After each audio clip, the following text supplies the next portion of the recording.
Assalamualaikum warahmatullahi wabarakatuh. Nama saya Fajriya Aryati.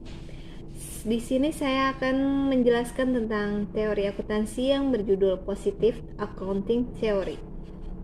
Yang pertama, Positive Accounting Theory, riset akuntansi positif pertama kali dilakukan oleh William H. Beaver tahun 1968 dengan terbitnya artikel yang berjudul The Information Content of Annual Earnings Announcement.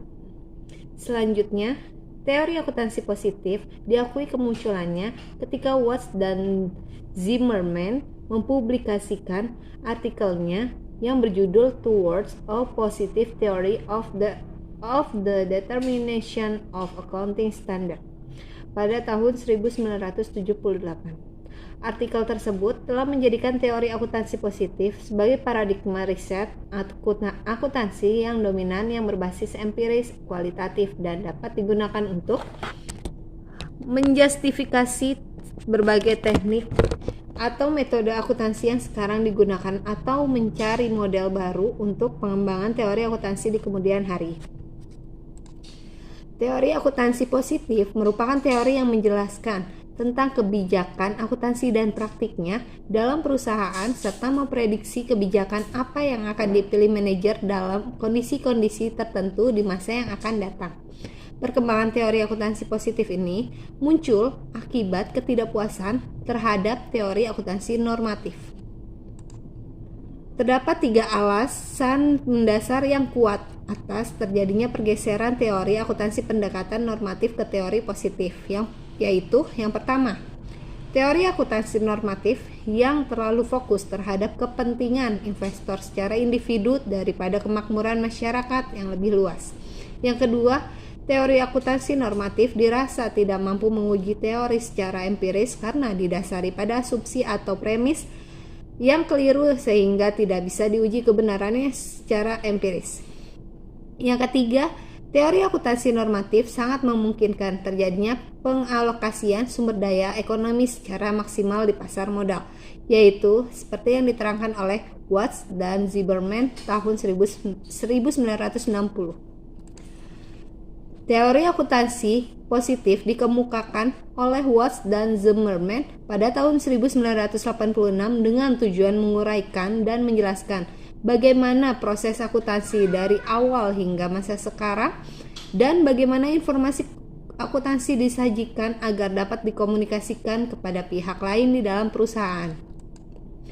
Watts dan Zimmerman 1990 mengidentifikasi terdapat 3 hipotesis yang sering digunakan dalam teori akuntansi positif yang dapat mempengaruhi tindakan manajer dalam proses pengambilan keputusan, yaitu yang pertama, hipotesis rencana bonus.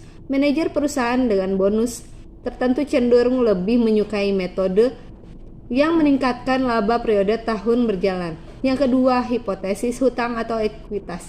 Makin tinggi rasio hutang atau ekuitas perusahaan makin besar kemungkinan bagi manajer untuk memilih metode akuntansi yang dapat menaikkan laba.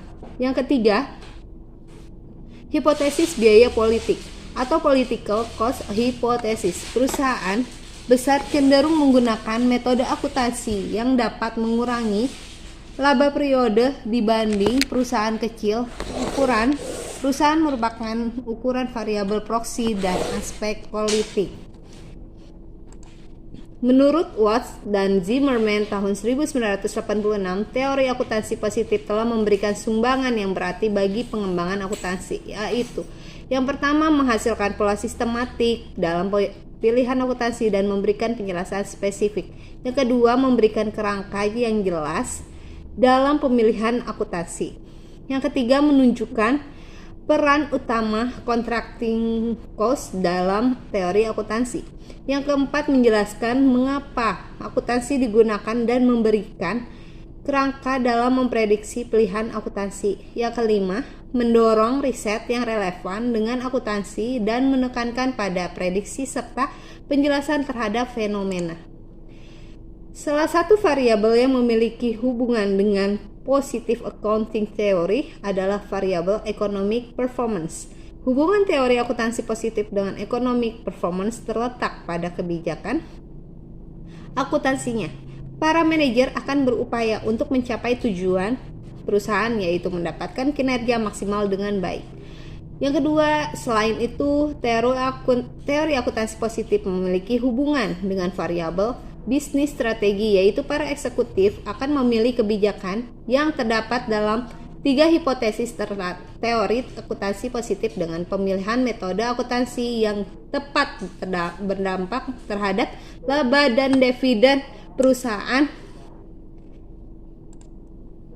Dan terima kasih, penjelasan saya hanya seperti itu, kurang lebihnya saya mohon maaf. Wabillahi taufiq wal hidayah. Wassalamualaikum warahmatullahi wabarakatuh.